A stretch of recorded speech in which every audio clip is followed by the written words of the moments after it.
For obvious reasons, pickup trucks have to be the most durable vehicles that money can buy. But not all of them are the same. In this video, I'll show you the best and most durable trucks you should buy if you have a tight budget.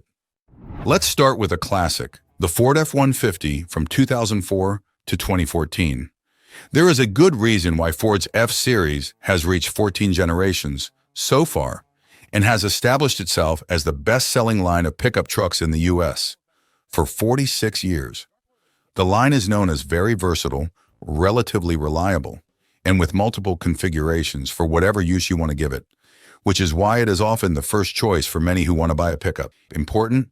In several documents and mechanical reports, it is reported that the 3-valve per-cylinder Triton V8 engine installed in the 2004, 2005, and 2006 models had serious issues due to premature wear of the timing chains. And although there are several units that have already exceeded 300,000 miles, it is best to stay away from them. Pros: proven durability.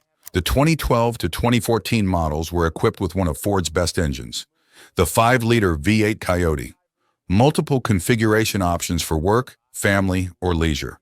Cons: Raptors are not available within this budget.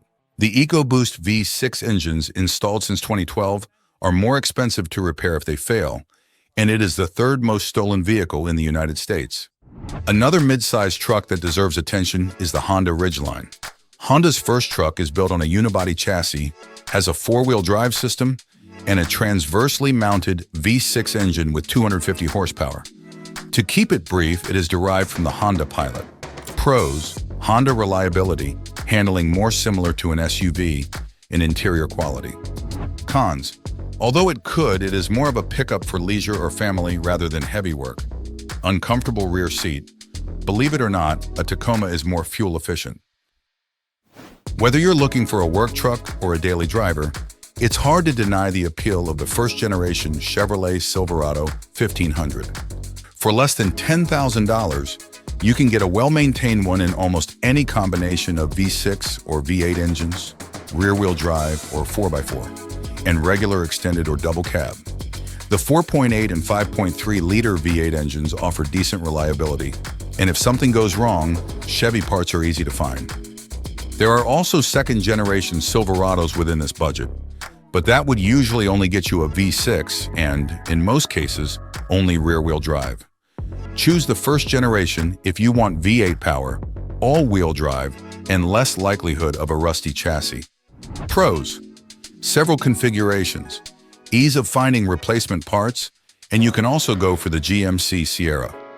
Cons: fuel consumption. The cylinder deactivation system in the 5.3 and 6.2 V8 of the second generation causes problems, and the tendency of the chassis to rust. Now let's move on to an unusual choice, the Subaru Baja.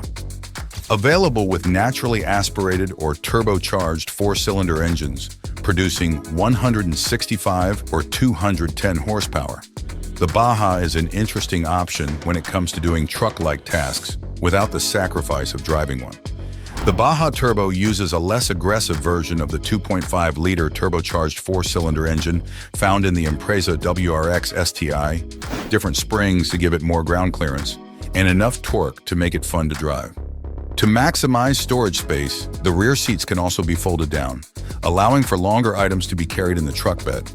It won't tow expensive toys like ATVs or RVs, but it is by far the most fun to drive on a daily basis from this group.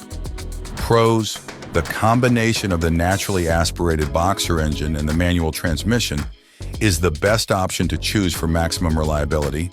Its style is different from what you normally see on the streets, and it is fun to drive. Cons: the engines consume more oil than usual, maintenance and repair costs, and they are scarce. Now something much more traditional, the second generation of Toyota Tacoma. Many people don't need, nor prefer, large trucks that can do almost everything. Simplicity remains a desirable trait, and the second generation Toyota Tacoma fulfills this. It is easy to maneuver, simple and comfortable enough, though not at the level of a Ridgeline, and also shows decent off-road capability, so it has everything you need for daily trips. If finding one is difficult, you can look for a first-generation Tacoma, less exciting but equally reliable. Pros: the Toyota reliability, which is also available with manual transmission, and that delivers great off-road capability if equipped with all-wheel drive. Cons: they are very expensive, the interior is one of the least comfortable, and the equipment is quite basic. Remember, if you like this type of content, you can click subscribe button so you won't miss our future videos. Although the second-generation Nissan Frontier is smaller than a full-size truck, it can hold its own against them. Whether you are looking for a four-cylinder model that consumes less fuel or a powerful V6 with which you can tow your toys or transport material during a workday, this is one of the best options. In Latin America or Europe, the Navara, as it was known, was equipped with powerful 2.5 and 3-liter diesel engines, much more fuel efficient. If your budget is tighter, you should go for the first-generation Frontier, which has proven to last a lifetime. Pros: more comfortable than other trucks in this segment. Though still far behind the Ridgeline, it can tow almost 2 tons and carry about 1,700 pounds. Very capable as an adventure vehicle.